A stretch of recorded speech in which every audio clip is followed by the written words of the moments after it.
Hello mga mare! Welcome back to my YouTube channel! Ayan, for today's vlog ay magluluto tayo ng kakaibang style ng spaghetti. Yes po, kakaiba po dahil gagamit tayo rito ng Spanish style sardines sa ating sauce. Ayan, ngayon naman simulan muna natin magluto ng ating pasta noodles. Magpapakulo lamang tayo ng tubig at maglalagay tayo ng mantika at asin dito. Pagka ito'y kumukulo ng mga mare o medyo mainit na, ilalagay na natin ang ating pasta noodles. Make sure po mga mare na sakto lang ang pagkakaluto rito, hindi sobra at hindi din kulang. Para sa ganun ay mas masarap ang ating gagawing spaghetti. Ayan, hintayin lamang natin itong lumambot mga mare, tsaka natin ito hanguin. Dahan-dahan po mga mare sa pagluluto dahil mainit po ang ating kawali at ang tubig dito. Gagamit lamang po tayo rito mga mare ng medium heat para sa ganun hindi din masunog ang ating pasta noodles. Ayan, sa puntong ito mga mare, medyo malambot na po yan. Pero hintayin lamang po natin na medyo lumambot-lambot pa po siya para sa ganun ay tsaka natin ito hanguin.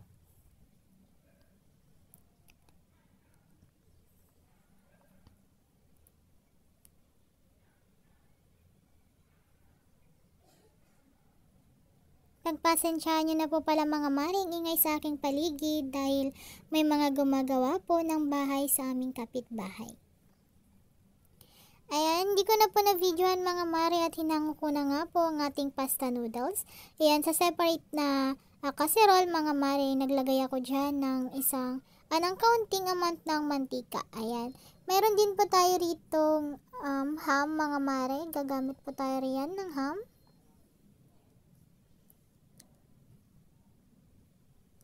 Tsaka po natin ito halu-haluin para sa ganun ay maluto ng maayos ang ating inilagay.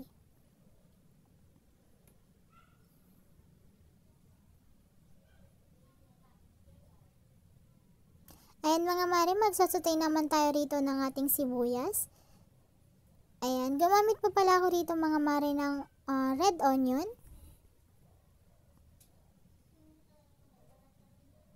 Ngayon naman mga mare, sunod natin ilagay ang ating bawang. Ayan. Hintayin lamang natin mga mare na lumabas ang aroma ng mga inilagay natin. At yung ating inilagay na ham or luncheon meat mga mare, hintayin lang din po natin na medyo magkaroon ng toasted texture.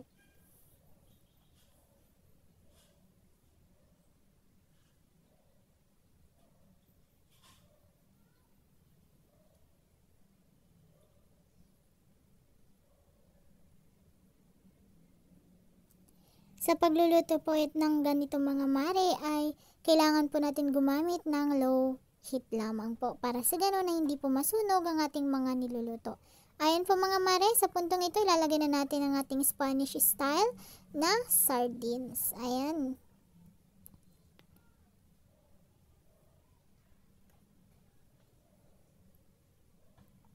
Dalawang lata po or can ng Spanish style na sardines ang aking inilagay mga mare.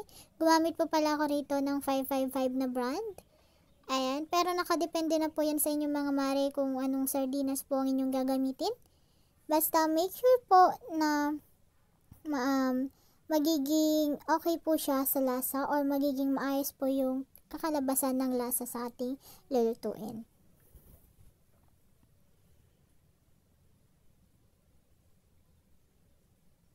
Ayan mga mare, maglalagay tayo rito ng ground black pepper. Ayan. Nakadepende na rin po sa inyo mga mare kung gaano po karaming inyong ilalagay ng mga ground black pepper. Pero para sa akin po, mas madami, mas masarap.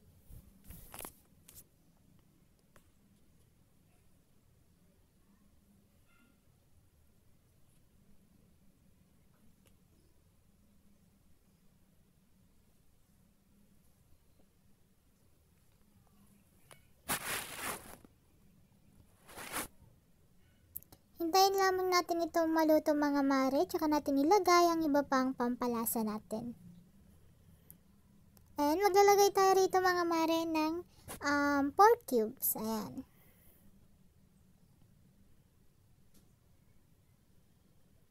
instead na giniling po ang ating gamitin, ay gumamit po tayo rito ng sardines. Ayan, at saka ng luncheon meat. Ito po ay pwedeng gawing alternative mga mare kapag kayo ay tinatamad po na pumunta ng palengke para bumili ng mga ingredients pa, ay pwede nyo gamitin ng mga dilatang na sa inyong bahay. Ayan, gumamit din po pala ko rito ng royal na thick sauce ng spaghetti. Ayan.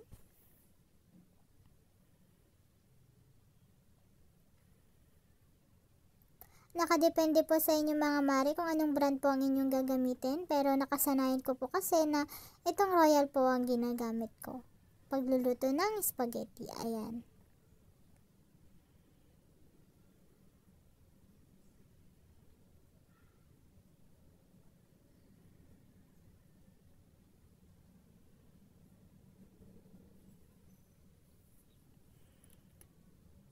Ayan, magdadagdag tayo dito ng ground black pepper mga mare.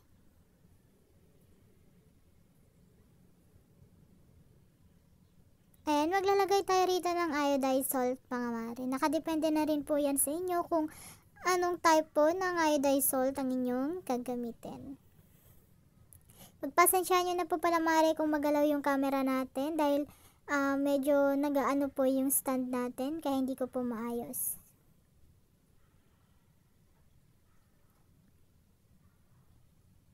Hintayin lamang natin na kumulo yung ating sauce mga mare bago natin ilagay ang ating pasta noodles.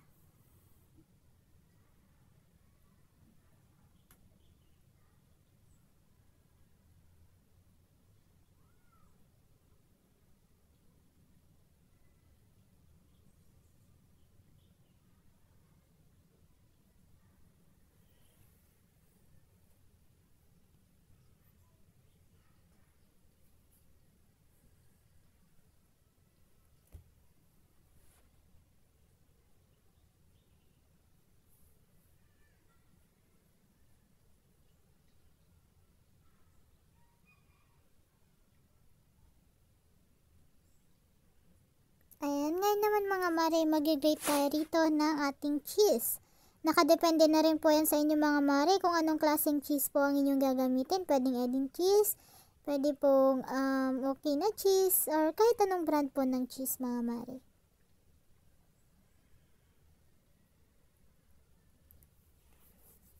It depends na rin po sa inyo mga mare kung gaano po karaming cheese ang inyong ilalagay sa inyong nilulutong spaghetti.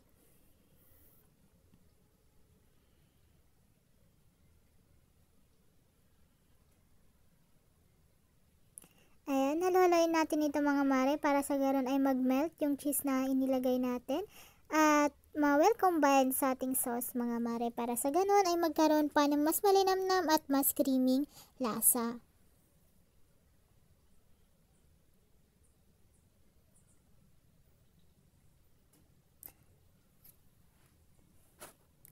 Ayan. Sa point na ito mga mare, pwede na natin ilagay ang ating pasta noodles. Ayan. Dahan-dahan lamang po sa paglalagay mga mare para sa ganun ay hindi umapaw ang ating pasta sa ating kaserola na pinaglalagyan. Make sure po na gumamit kayo ng malaking kaserola dito mga mare kung madami po kayong lulutuin para sa ganun ay hindi matapon ang mga sauce natin.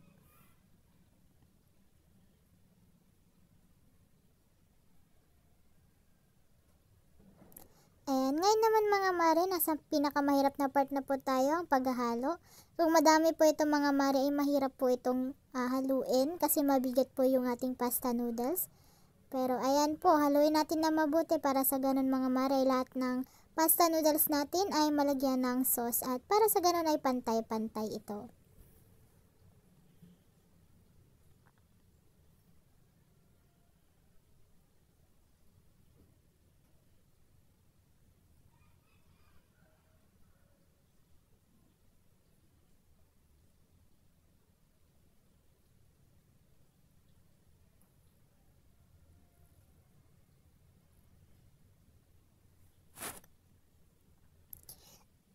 Panigurado po mga mare ay magugustuhan ito ng inyong mga anak at hindi nila namamalayang kumakain na sila ng sardines mga mare. Ayan.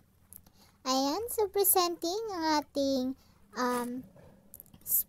Spanish style special sardines spaghetti.